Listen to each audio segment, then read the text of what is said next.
Hi, welcome back to our channel Harini Selvakumar natural life Kannada vlog. So ಇವತ್ತು Saturday, ಮಮ್ಮಿನ ಊರಿಗೆ ಬಿಟ್ಟು ಬರೋಕ್ಕೆ ಹೋಗ್ತಾಯಿದ್ವಿ. ಹಾಗೆ ಮಾಮಂಗೆ ಹುಷಾರಿಲ್ಲ, ಮಾಮನ ನೋಡ್ಕೊಂಡು ಬರಬೇಕು, ಹಾಗಾಗಿ ಹೊರಟಿದ್ದೀವಿ ಈಗ. ಸೊ ಏಂಜಲ್ ತಿಂಡಿ ತಿಂದಿಲ್ಲ, ಕೊಪ್ಪಿಸ್ಕೊಂಡಿದ್ದಾಳೆ. ಮನೆಯಲ್ಲೇ ಇರೋದನ್ನು ಬಿಸಿ ಮಾಡಿಬಿಟ್ವಿ, ಅದಕ್ಕೆ ಕೊಪ್ಪಿಸ್ಕೊಂಡಿದ್ದಾಳೆ, ಹೋಟ್ಲಲ್ಲಿ ಕೊಡ್ಸಲ್ಲ ಅಂತ. ನಮ್ಮಮ್ಮ ವೇಸ್ಟ್ ಆಗಬಾರ್ದು ಅಂತ ಇರೋದೆಲ್ಲ ಬಿಸಿ ಮಾಡಿ ತಿನ್ನಿಸಿದ್ರು. ಅದಕ್ಕೆ ಇವಳು ಬೆಳಿಗ್ಗೆನೇ ತಿನ್ನೋಕ್ಕಾಗಲ್ಲ ಅಂತ ಸ್ಕೋಪ್ ಹೊಡ್ಕೊಂಡು ತಿಂಡಿ ತಿಂದಿಲ್ಲ ಇವಳು. ಸೊ ಇವಳಿಗೆ ಇವತ್ತು ನಾವು ತಿಂಡಿ ಕೊಡ್ಸಲ್ಲ ಹೋಟ್ಲಲ್ಲೆಲ್ಲ.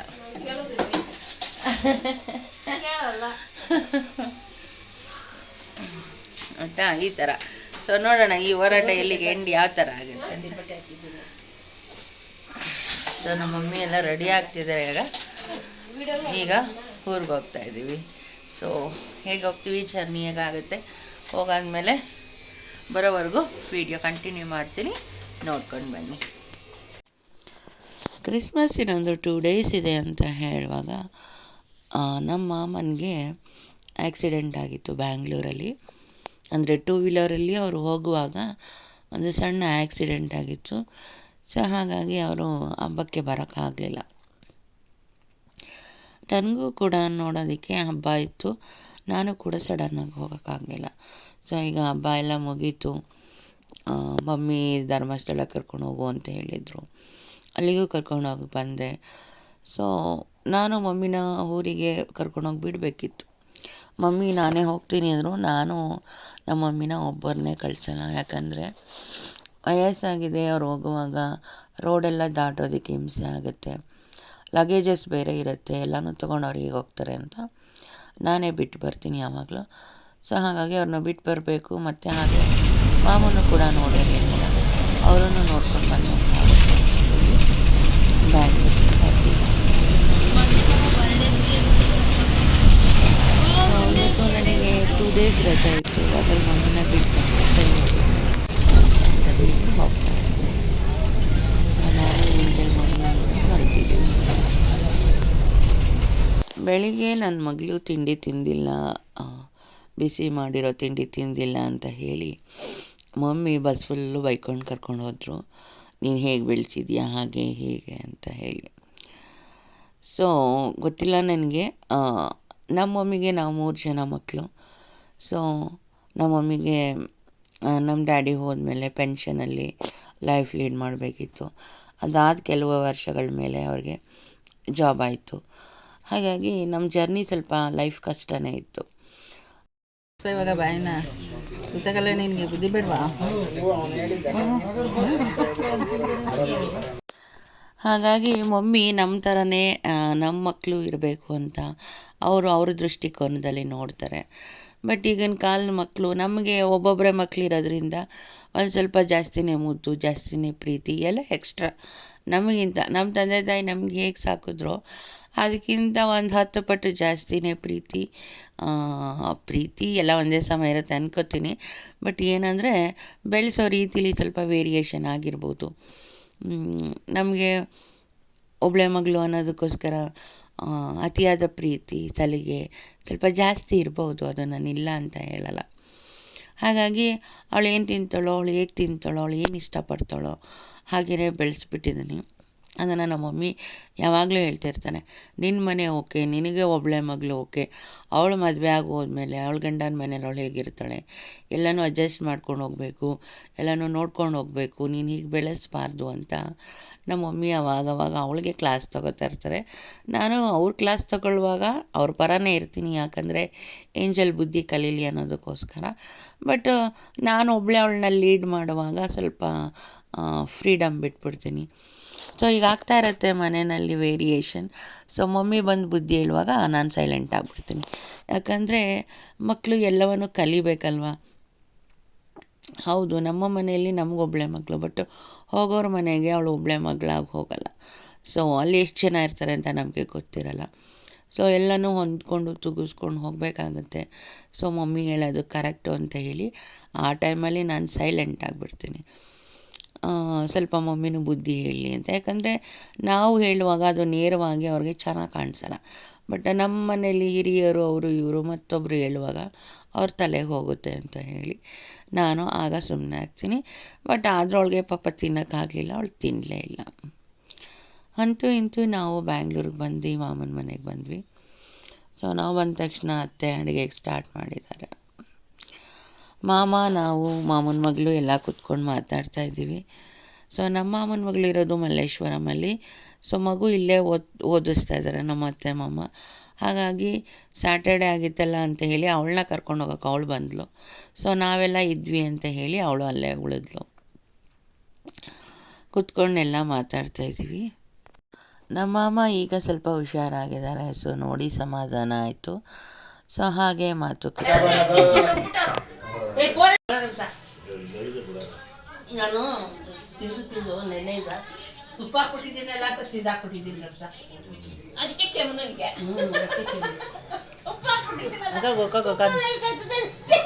ಆಯ್ತು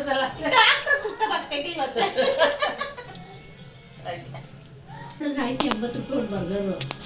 80 ರೂಪಾಯಿ ಹೆಂಗೆ ಈಗ ಹುಡುಗಿನ ನೋಡಿದ್ರೆ ಇವಳು ತಗೊಂಡ್ರೆ ಬೇಜಾರಾಯ್ತದ. ಮನೆ ಕಾಂಬೋ ಅಂತ ಇರೋದು ಮನೆ ನೋಡು, ಸಿಂಗಲ್ ಪೀಸ್ ಇರುವಂತೆ ಅಂದ್ಬಿಟ್ಟು ತಗೊಂಬಂದಿಲ್ಲ. 30 ರೂಪಾಯಿ ಬರ್ಗರ್, ಒಂದು 40 ರೂಪಾಯಿ. ಅದರಲ್ಲಿ ಸುಮ್ಮನೆ ಕಣೆ ಅಲ್ವಾ ತಂದ್ಬಿಟ್ಟ. ಈಗ ಅದಕ್ಕೆ ಸಕ್ಕೆ ಹಾಲು ಎಲ್ಲಿಂದ ಎಲ್ಲಿಂದ ಇರಲ್ಲ ಮೊನ್ನೆ ಜೊಮೊಟೊ ಹೋಗಲ್ವಾ ಅಂತ ನೀನ್ ಇದ್ಯಾ ಬೇಜಾರು ಅಂತೆಲ್ಲ ತಾಯಿ, ಅದಕ್ಕೆ ಓದಿಲ್ಲ ಅಂತಂದ್ರೆ ಅದೇನೋ ಒಂದು ಇದು ನೀನು ಇದೆಯಲ್ಲ ತಾಯಿ, ಹೋಗ್ಬೇಡಿ ಅಂತೆಲ್ಲ, ಅದಕ್ಕೆ ರಜೆ ಹಾಕ್ಬಿಟ್ಟಿದ್ದೀನಿ ತಾಯಿ. ಇಲ್ಲಿ ರೇಷನ್ಗೆ ಮಮ್ಮಿಗೆ ಕಾಸು ಕೊಡೋರು ಯಾರು, ಓಟ್ ಬನ್ನಿ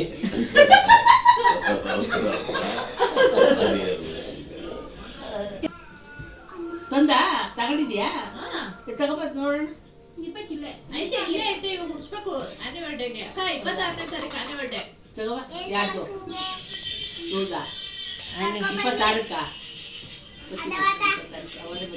ಅತ್ತೆಗೆ ಅಕ್ಕನ್ಗೆ ಏನಂತ ಗೊತ್ತಾ, ಹುಷಾರಿಲ್ಲ ಅಂತ ಅಂದ್ರು. ಏನೋ ಅದ್ಲಕ್ಕ, ನಾವ್ ಯಾರು ಮಾತಾಡಿಲ್ಲ.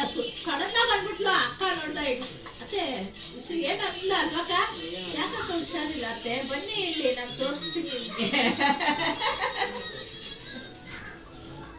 ಒಬ್ರೇ ಯಾಕತ್ತೆ ನಿಂತೀರಾ, ಬನ್ನಿ ಅತ್ತೆ. ಅದು ಶಾಗೆ ಹಂಗೆ ತಿನ್ನು. ಎಷ್ಟನೇ ಕ್ಲಾಸ್ ಜನ ನೀನೀಗ? UKG ಗೊತ್ತಾ? First standard. Next year first standard. ಆಮೇಲೆ ಸೆಕೆಂಡ್, ಥರ್ಡ್, ಫೋರ್ತ್, ಫಿಫ್ತ್ ಹೋದಾಗ ಮನೆ ಖಾಲಿ. ನೀವೇನು 5th ಹೋದಾಗ ಮನೆ ಖಾಲಿ ಮಾಡ್ತಿದ್ದೆ. ಅವಳು ಡಾಗಿ ಬೇಕು ನನಗೆ ಅಂತ ಅಂದ್ಲು. ಅದಕ್ಕೆ ನಾವು ನೀನ್ 5th ಕೆಲವು ಮನೆ ಖಾಲಿ ಮಾಡ್ಬಿಡೋಣ ಬಿಡು, ಅವಾಗ ಮುಂದೆ ಪಾರ್ಕಿಂಗ್ ಇರೋದ್ರ ಮಧ್ಯೆ ಒಂದು ಡಾಗಿ ಎಲ್ಲ ಓಡಾಡ್ಬೇಕಲ್ಲ, ಅಲ್ಲಿ ಆ ಜಾಗ ಇಲ್ಲ, ಸಾಕಾಗಲ್ಲ ಅಂತ ಹೇಳಿದೆ. ಅದಕ್ಕೆ ಅದನ್ನ ಹೇಳೋಳೆ 5th ಮನೆ ಖಾಲಿ ಮಾಡ್ತಿದ್ದೆ. ಆಮೇಲೆ ಎದುರುಗಡೆ ಜೈನ್ ಅವ್ರು ಖಾಲಿ ಮಾಡ್ತಾರಂತೆ, ಆ ಮನೆ ನೀವು ತಗತ್ತಿದಂತೆ. ನೀವು ಮನೆ ಖಾಲಿ ಮಾಡಿದ್ರೆ ನಾವು ಈ ಮನೆ ನಾವೇ ತಗೊಳ್ಳೋದು ಅಂತ. ಬಾಡಿಗೆ ಮನೆ ಎಲ್ಲ ಜಾಸ್ತಿ ಆಗ್ತೈತೆ. ಕರೆಂಟ್ ಬಿಲ್ಲೇ ಬರಲ್ಲ ನಾವು. ನಿಮ್ಮ ಸ್ವಂತ ಮನೆ ಅಲ್ವಾ, ಬಾಡಿಗೆ ಮನೆಗೆ ಹೋಗ್ತೀರಾ? ಅಯ್ಯಯ್ಯೋ ಬಿಚ್ಚಾಕೋಗಿ ವಿಡಿಯೋ ಮಾಡ್ತೀಯ, ಯಾಕೋ?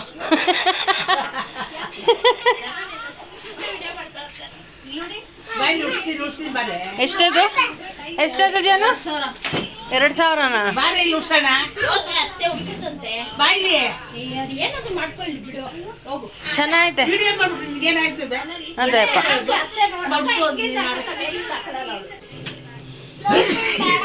ಬ್ಲೌಸ್ ಬೇಡ, ನೋಡೋಣ. ನರ್ಗೆ ಹೇಗೆ ಬರುತ್ತೆ, ಸೆರ್ಗೆ ಹೇಗೆ ಬರುತ್ತೆ. ಬ್ಲೌಸ್ ಹಾಕೋ, ಬ್ಲೌಸ್ ಹಾಕೊಂಡ್ರೆ ತಾನೇ ಚೆನ್ನಾಗಿ ಕಾಣಿಸೋದು. ಬ್ಲೌಸ್ ಹಾಕೊಂಬಂದು ಅವಳಿಗೆ ಹಿಂಸೆ ಆಯ್ತು ಬಿಡಿ.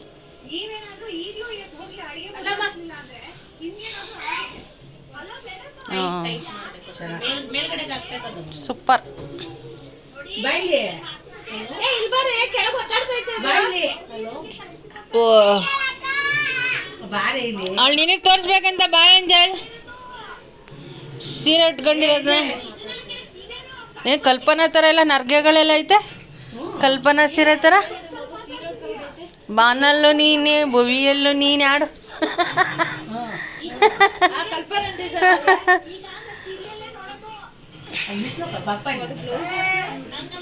ನೈಸ್. ಡ್ಯಾನ್ಸ್ ಮಾಡು ಹಂಗೆ ಒಂದು ಸ್ಟೆಪ್ ಹಾಕು, ಸ್ಟೆಪ್ ಹಾಕು ಸೀರೆದು.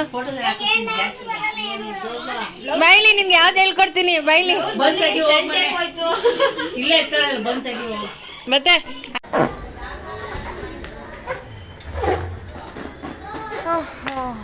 ಬೆಂಗಳೂರು ನೈಟಲ್ಲಿ ಹಿಂಗಿರುತ್ತೆ. ಯಾರು ಬೆಂಗಳೂರು ಮನೆ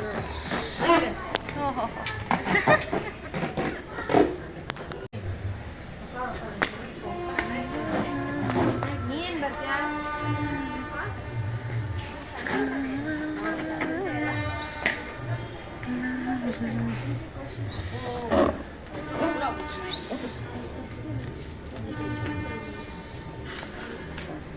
ಕೌಶಿಕ್ ಗೊತ್ತಿದ್ದ ಗೊತ್ತಾ ಒಮ್ಮೆ 3 ಜನ ಜೊತೆ ನಾನು ಆಡಿಲ್ಲ ಮಾಡ್ಕೊಂಡಿದ್ದೆ.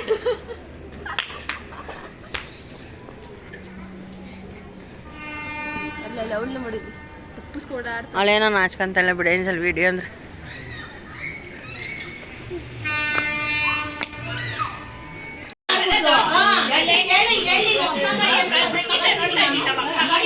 ಈಗಲ್ಲ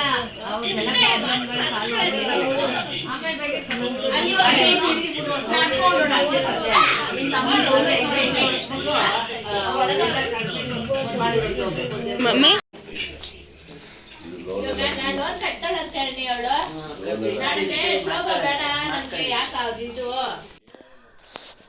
ಸೊ ಇದು ಭಾನುವಾರ ಬೆಳಿಗ್ಗೆ. ಸೊ ನಾವೆಲ್ಲ ಎದ್ದು ಮಾತಾಡ್ತಾ ಕೂತಿದ್ದೀವಿ. ಸೊ ನಮ್ಮ ಮಮ್ಮಿ ರೆಡಿ ಆಗಿಬಿಟ್ಟು ಕೂತ್ಕೊಬಿಟ್ಟಿದ್ದಾರೆ. ನಮಗೆ ರೆಡಿಯಾಗಿ ಹೋಗೋಣ ಅಂತ ಹೇಳ್ತಾಯಿದ್ರು. ಸೊ ನಾವೆಲ್ಲ ಇನ್ನೂ ಮಾತಾಡ್ತಾಯಿದ್ವಿ, ನಮ್ಮ ಅತ್ತೆ ಮಾಮನ ಜೊತೆ ಎಲ್ಲ ಕೂತ್ಕೊಂಡು. ಸೊ ಹೀಗೆ ಊರಿಗೆ ಹೋದರೆ ಎಲ್ಲ ಥರ ಬೆಳಗ್ಗೆ ಸಂಜೆ ಕೂತಾಗಿಲ್ಲ ನಿಂತಾಗಿಲ್ಲ ಮಾತಾಡ್ಕೊಂಡು ಬರೋದೇ ಆಗುತ್ತೆ. ಹೋಗೋದೇ ಅಪರೂಪ ಆಗಿರುತ್ತೆ. ಎಷ್ಟೋ ವಿಷಯಗಳಿರುತ್ತೆ, ಎಷ್ಟೊಂದು ಮಾತಾಡ್ತೀವಿ, ಎಷ್ಟೊಂದು ಮಾತಾಡೋದೇ ಇಲ್ಲ. ಸಮಯ ಹೇಗೆ ಬರುತ್ತೋ, ಸಿಚುವೇಶನ್ ಹೇಗೆ ಬರುತ್ತೋ ಅದ್ರ ಮೇಲೆ ಮಾತಾಡಿಕೊಂಡು ಊರಿಗೆ ಬರ್ತೀವಿ.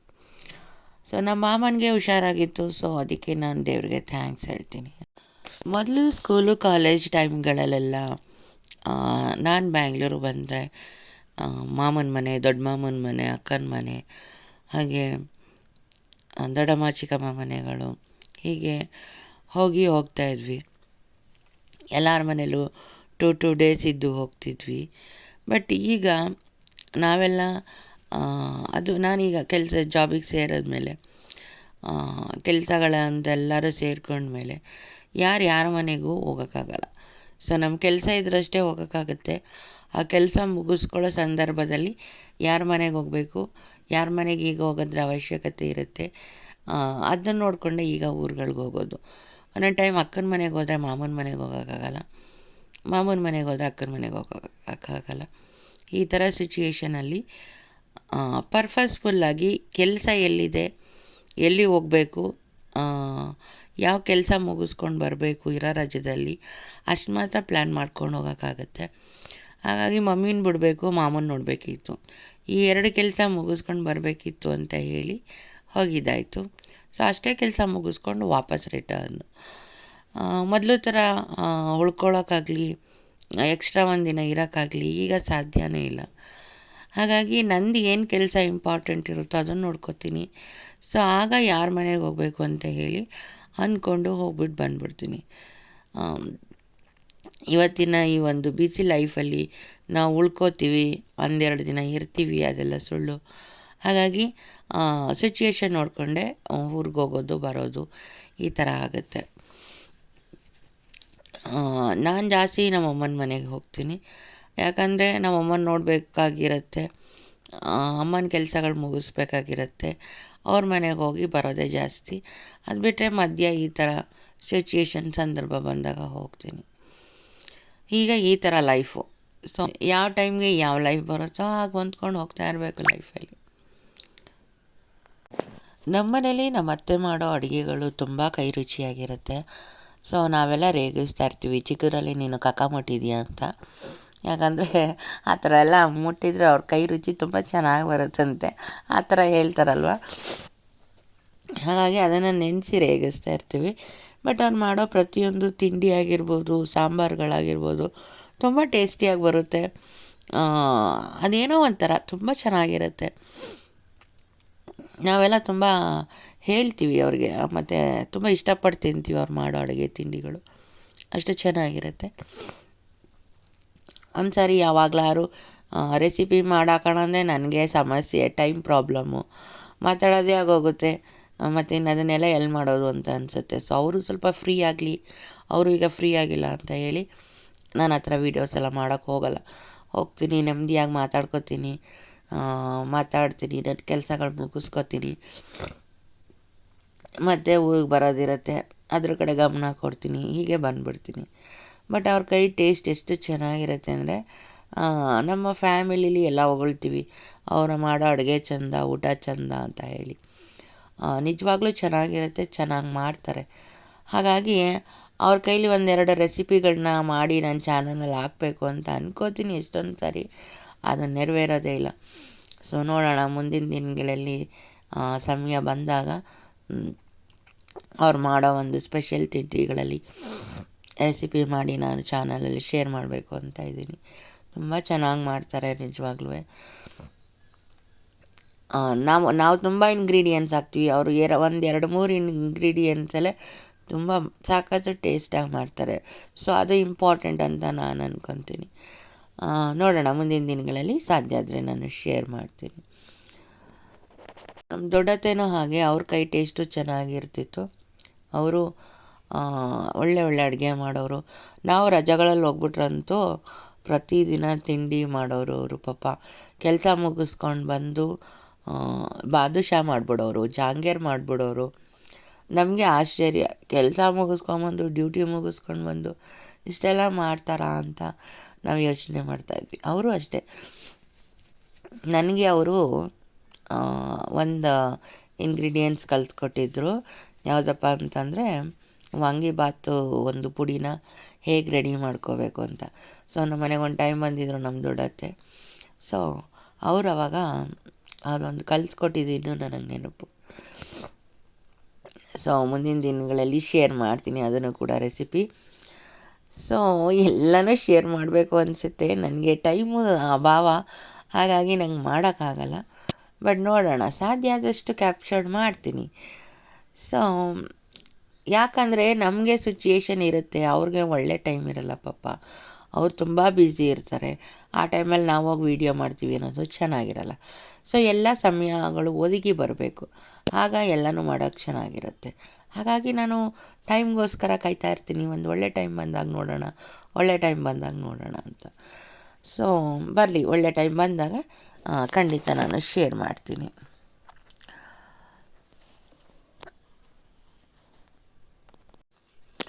ಸೊ ಅಲ್ಲಿಂದ ಹೊರಟು ನನಗೊಂದು ಸ್ವಲ್ಪ ಕೆಲಸ ಇತ್ತು ಬ್ಯಾಂಗ್ಳೂರಲ್ಲಿ, ಅದನ್ನು ಮುಗಿಸ್ಕೊಳ್ಳೋಣ ಅಂತ ಹೊರಟಿದ್ದೀವಿ ನಾನು, ಮಮ್ಮಿ, ಏಂಜಲ್.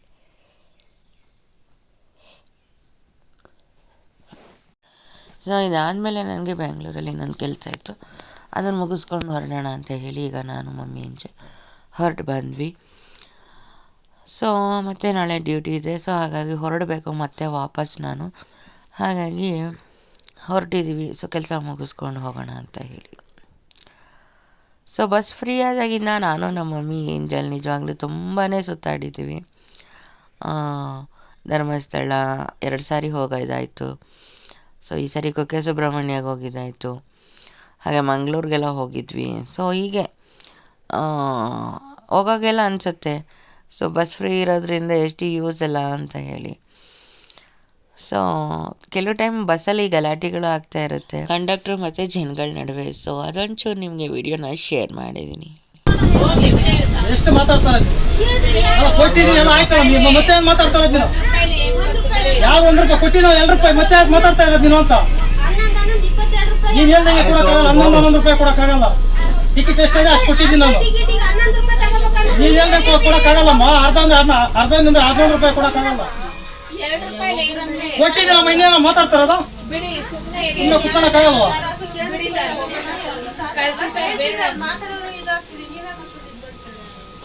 ಕೊಟ್ಟಿಲ್ಲ ಅಂದ್ರೆ ಮಾತಾಡ, ಕೊಟ್ಟಿದ್ರೆ ಮತ್ತೆ ಹೆಂಗೆ ಮಾತಾಡ್ತೀಯ ಅಂತ ನೀನು? ಸೊ ಸೊ ಇದೆಲ್ಲ ಫ್ರೀ ಬಸ್ ಪ್ರಭಾವ. ಸೊ ಕೆಲವು ಟೈಮ್ ಜಗಳನೂ ಆಗುತ್ತೆ, ಕೆಲವು ಟೈಮು ಬಸ್ದು ಬಾಗಿಲು ಕಿತ್ತು ಬಂದ್ಬಿಡುತ್ತೆ, ಸೀಟ್ ಸಿಗಲ್ಲ, ಸೀಟ್ಗೋಸ್ಕರ ಹೊಡೆದಾಡ್ತಿರ್ತಾರೆ. ಎಲ್ಲ ನೋಡಿದ್ದಾಯ್ತು ಈ ಫ್ರೀ ಬಸ್ಸಲ್ಲಿ. ಸೊ ಓಕೆ, ಇದಾದಮೇಲೆ ನಾವು ನನ್ನ ಕೆಲಸ ಎಲ್ಲ ಮುಗೀತು. ಸೊ ಊಟ ಮಾಡ್ತಾಯಿದ್ದೀವಿ ಈಗ ನಾನು, ಮಮ್ಮಿ ಮತ್ತು ಏಂಜಲು. ನಾನು ಮಮ್ಮಿ ಊಟ ತೊಗೊಂಡ್ವಿ. ಏಂಜಲು ಯಾವುದು ಮಶ್ರೂಮ್ ಫ್ರೈಡ್ ರೈಸ್ ಅಂತ ತೊಗೊಂಡ್ಲು. ಸೊ ಇದೇ ಥರ ಅವಳ ಅಭಿರುಚಿನೇ ಬೇರೆ ಊಟದ್ರಲ್ಲಿ. ಸೊ ಹಾಗಾಗಿ ನಾನು ಯಾವುದು ಹಿಂಸೆ ಮಾಡಲ್ಲ, ಯಾರಿಗೆ ಏನು ಇಷ್ಟ ಆಗುತ್ತೋ ಅದು ತಿನ್ನಬೇಕು ಅನ್ನೋದು ನನ್ನ ಒಂದು ಪಾಲಿಸಿ. ಹಾಗಾಗಿ ಅದೇ ತಿನ್ನಲಿ ಅಂತ. ಸೊ ಇದಾದಮೇಲೆ ಮಮ್ಮಿನ ಕರ್ಕೊಂಡು ಬಂದು ಮಮ್ಮಿಗೆ ನಿಯರೆಸ್ಟ್ ಆಗೋ ಕಡೆ ಡ್ರಾಪ್ ಮಾಡ್ತಾಯಿದ್ವಿ ಬಸ್ಸಲ್ಲಿ. ಸೊ ಮಮ್ಮಿಗೆ ಇಳೀತಿದ್ದಾರೆ. ಸೊ ನಾವು ಕಂಟಿನ್ಯೂ ಮಾಡ್ಕೊಂಡು ಮೆಜೆಸ್ಟಿಕ್ ಹೋಗೋಣ ಅಂತ ಹೇಳಿ ನಾನು ಏಂಜಲ್ ಬಸ್ಸಲ್ಲೇ ಸ್ಟಾಪ್ ಆದ್ವಿ. ಸೊ ಮಮ್ಮಿ ಇಳೀತಿದ್ದಾರೆ. ಮಮ್ಮಿಗೆ ಇಲ್ಲಿಂದ ಆಟೋದಲ್ಲಿ ಹೊರಟೋಗ್ಬೋದು ಮನೆಗೆ. ಸೊ ಹಾಗಾಗಿ ನಾನು ಇಲ್ಲಿ ಮಮ್ಮಿನ ಇಳಿಸ್ತಾ ಇದ್ದೀನಿ. ನಮ್ಮ ಕೆಲಸ ಎಲ್ಲ ಮುಗೀತು, ಮಮ್ಮಿ ಬಂದು ಇಳ್ಕೊತಿದ್ದಾರೆ. ಸೊ ಇಲ್ಲಿಂದ ಮಮ್ಮಿ ಮನೆಗೆ ಆಟೋದಲ್ಲಿ ಹೊರಟೋಗ್ತಾರೆ. ಹಾಗಾಗಿ ಇಲ್ಲಿಂದ ಕಳ್ಸೋಕ್ಕೂ ನನಗೆ ಬೇಜಾರಿದೆ, ಒಬ್ಬರೇ ಹೋಗ್ತಾರೆ ಅಂತ.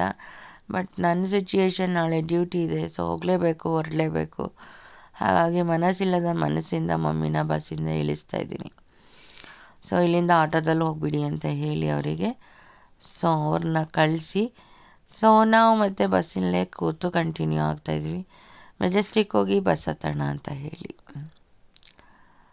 ಸೊ ಮಮ್ಮಿ ಇಳಿದ್ರು. ಸೊ ಮಮ್ಮಿಗೀಗ ಟಾಟಾ ಮಾಡಿ ಹೊರಟ್ವಿ. ಈ ಥರ ಆಗುತ್ತೆ ಸಿಚುಯೇಷನ್. ಮನೆಯವರೆಗೂ ತಲುಪ್ಸೋಕ್ಕಾಗಲ್ಲ, ಬೆಂಗಳೂರವರೆಗೂ ಕರ್ಕೊಂಡು ಹೋಗ್ತೀನಿ ಕೆಲವು ಟೈಮ್ ನೋಡಿ, ಮನೇನೂ ತಲುಪಿಸೋಕ್ಕಾಗಲ್ಲ. ಇಂಥ ಸಿಚುಯೇಷನ್ ಆಗಿಬಿಡುತ್ತೆ. ಆಗ ನನಗೆ ಸ್ವಲ್ಪ ಬೇಜಾರು ಜಾಸ್ತಿ ಆಗಿಬಿಡುತ್ತೆ. ಸೊ ನನಗೆ ನಾನೇ ಸಮಾಧಾನ ಮಾಡ್ಕೊಳಕ್ಕೆ 1 ಅವರ್ ಆಗುತ್ತೆ. ಅಲ್ಲೇ ಬಿಟ್ನಲ್ಲ ಅಂತ ಅನ್ನಿಸ್ತಾ ಇರುತ್ತೆ ನನ್ನ ಮನಸ್ಸು. ಸೊ ಏನೂ ಮಾಡೋಕ್ಕಾಗಲ್ಲ, ಸಿಚುಯೇಷನ್ಗಳು ಆ ಥರ ಇರುತ್ತೆ. ಸೊ ಈಗ ನಾವು ಹೊರಟ್ವಿ.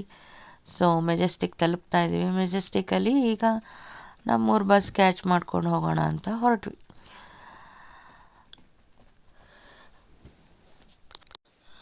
ಬ್ಯಾಂಗ್ಳೂರಿಂದ ನಮ್ಮ ಮಮ್ಮಿ ಬರುವಾಗ ನನ್ನ ತಮ್ಮ ಡ್ರಾಪ್ ಮಾಡ್ತಾನೆ. ಅಲ್ಲಿ ಬಸ್ ಅವ್ರು ಹತ್ತಿ ಇಳಿದು ಕೂತ್ರೆ ನಮ್ಮೂರಲ್ಲಿ ಬಂದು ಇಳಿಯುವಾಗ ನಾನು ಹೋಗಿ ಅವ್ರನ್ನ ಮತ್ತೆ ಪಿಕಪ್ ಮಾಡಿ ಕರ್ಕೊಂಡು ಬರ್ತೀನಿ. ಮತ್ತು ಇಲ್ಲಿಂದ ಕಳಿಸ್ಬಿಟ್ರೆ ಅವ್ರಿಗೆ ಸಿಕ್ಕಿ ಇವ್ರನ್ನ ಮನೆಗೆ ತಲುಪಿಸೋದಕ್ಕೆ ಅವ್ರದ್ದು ಕೆಲಸ ಕಾರ್ಯಗಳಿರುತ್ತೆ. ಸೊ ಹಾಗಾಗಿ ನಾನು ಕಳಿಸುವಾಗ ರಜೆಗಳು ನೋಡೇ ಕರ್ಕೊಂಡೋಗಿ ಬಿಟ್ಟು ಬರ್ತೀನಿ. ಸೊ ಇತ್ತೀಚೆಗಂತೂ ಊರಿನ ಆಸೆಗಳೇ ಬಿಟ್ಬಿಟ್ಟಿದ್ದೀನಿ ಕೆಲಸದ ಒಂದು ನಿಮಿತ್ತ.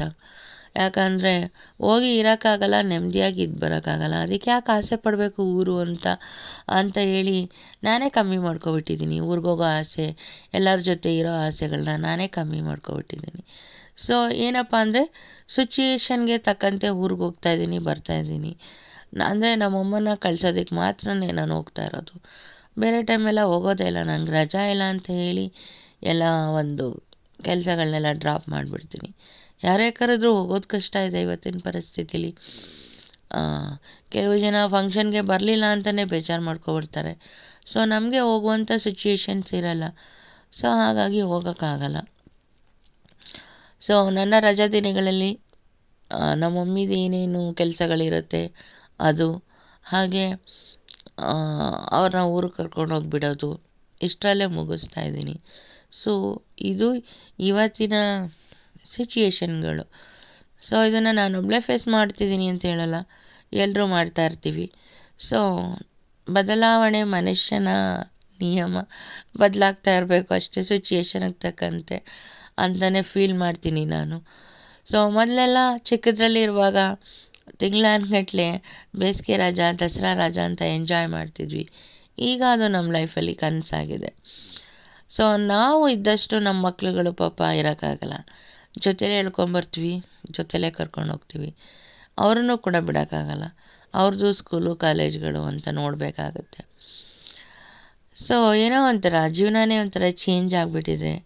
ಚೇಂಜ್ ಆಗಿರೋ ಜೀವನ ಬೇಜಾರಾಗುತ್ತೆ ನೆನೆಸ್ಕೊಂಡೇ ಬೇಜಾರು ಮಾಡಿಕೊಂಡೇ ಇರಬೇಕು ಹೊರತು ಅದಕ್ಕೆ ನಾವು ಬದಲಾವಣೆ ತರೋಕ್ಕಾಗಲ್ಲ. ನಾವೇ ಬದಲಾಗ್ಬಿಡ್ಬೇಕು ಅಂತ ಹೇಳಿ ನಾವೇ ಬದಲಾಗ್ಬಿಟ್ಟಿದ್ದೀವಿ. ಸೊ ಹೊರಟಾಗ ಈಗ 7:30, ನಾಳೆ ಡ್ಯೂಟಿಗೆ ಹೋಗಬೇಕು ಅನ್ನೋ ಒಂದು ನೆನಪು. 7:30 ಆದರೂ ಊರಿಗೆ ಹೋಗುವಂಥ ಸಿಚುಯೇಷನ್. ಸೊ ಊರು ತಲುಪಿದ್ದು ರಾತ್ರಿ 1:15 ನಾವು ಬಂದಾಗ. ಸೊ ಮನೆಗೆ ಬಂದು ತಲುಪಿದ್ವಿ. ಸೊ ಮಮ್ಮಿಗೆ ನಾವು ಬರೋವರೆಗೂ ನಮ್ಮ ಮಮ್ಮಿ ಅಲ್ಲಿ ನಿದ್ದೆ ಮಾಡಿಲ್ಲ. ನೈಟ್ ಆದರೂ ಕಳಿಸ್ಬಿಟ್ನಲ್ಲ ಅಂತ. ನಾನು ಹಂಗೂ ನಮ್ಮ ಮಮ್ಮಿಗೆ ಹೇಳಿದೆ ಬೆಳಿಗ್ಗೆ ಕಳಿಸಿ ನಮ್ಮನ್ನು ಅಂತ. ನಮ್ಮ ಮಮ್ಮಿ ಬೇಡ ನೀನು ಹೊರಡು, ಬೆಳಿಗ್ಗೆ ಹೊತ್ತೆದ್ದು ಹೋಗೋದು ಹಿಂಸೆ ಅಂತ ಹೇಳಿ ಕಳಿಸ್ಬಿಟ್ರು. ಕಳಿಸಿದ್ಮೇಲೆ ನಾವು ತಲುಪೋವರೆಗೂ ಅವ್ರ ಮನಸ್ಸು ಸರಿ ಇರಲ್ಲ. ಹೊರಟ್ರಾ ತಲುಪಿದ್ರಾ ಅಂತ. ಅಂತೂ ಇಂತೂ ಮನೆಗೆ ಹೋಗಿ ಅವ್ರಿಗೆ ಫೋನ್ ಮಾಡಿದ್ವಿ ತಲುಪಿದ್ವಿ ಅಂತ ಹೇಳಿ. ಸೊ ಇದು ಸಿಚುಯೇಷನ್ ಬಗ್ಗೆನೇ ಮಾತಾಡಿದ್ದೀನಿ. ವ್ಲಾಗಲ್ಲಿ ಏನೂ ಮಾಡೋಕ್ಕಾಗಲ್ಲ, ಅದು ಅನಿವಾರ್ಯ ಪರಿಸ್ಥಿತಿ. ಓಕೆ ಫ್ರೆಂಡ್ಸ್, ಈಗ ನನ್ನ ಚಾನಲನ್ನು ಯಾರೆಲ್ಲ ಹೊಸದಾಗಿ ನೋಡ್ತಾ ಇದ್ದೀರೋ ದಯವಿಟ್ಟು ಸಬ್ಸ್ಕ್ರೈಬ್ ಮಾಡ್ಕೊಂಡು ನೋಡಿ. ಹಾಗೆ ನನ್ನ ಚಾನಲನ್ನು ಹೊಸದಾಗಿ ನೋಡ್ತಾ ಇರೋರು ಸಬ್ಸ್ಕ್ರೈಬ್ ಮಾಡ್ಕೊಂಡು ನೋಡಿ. ಸೊ ಯಾರಿಗೆಲ್ಲ ಈ ವ್ಲಾಗ್ ಇಷ್ಟ ಆಯಿತೋ ಒಂದು ಲೈಕ್ ಮಾಡಿ. ಹಾಗೆ ವಿಡಿಯೋನ ಪೂರ್ತಿ ನೋಡಿ. ಯಾವ ಪಾಯಿಂಟ್ಸ್ ಇಷ್ಟ ಆಯಿತು, ಎಲ್ಲಿ ನಿಮಗೆ ಇಷ್ಟ ಆಯಿತು ಅಂತ ಸಾಧ್ಯ ಆದರೆ ಟೈಮ್ ಇದ್ದರೆ ಕಮೆಂಟ್ಸ್ ಮಾಡಿ. ಓಕೆ, ಮತ್ತೆ ಮುಂದಿನ ವ್ಲಾಗೊಂದಿಗೆ ಸಿಗೋಣ. ಅಲ್ಲಿವರೆಗೂ ನಮಸ್ಕಾರ.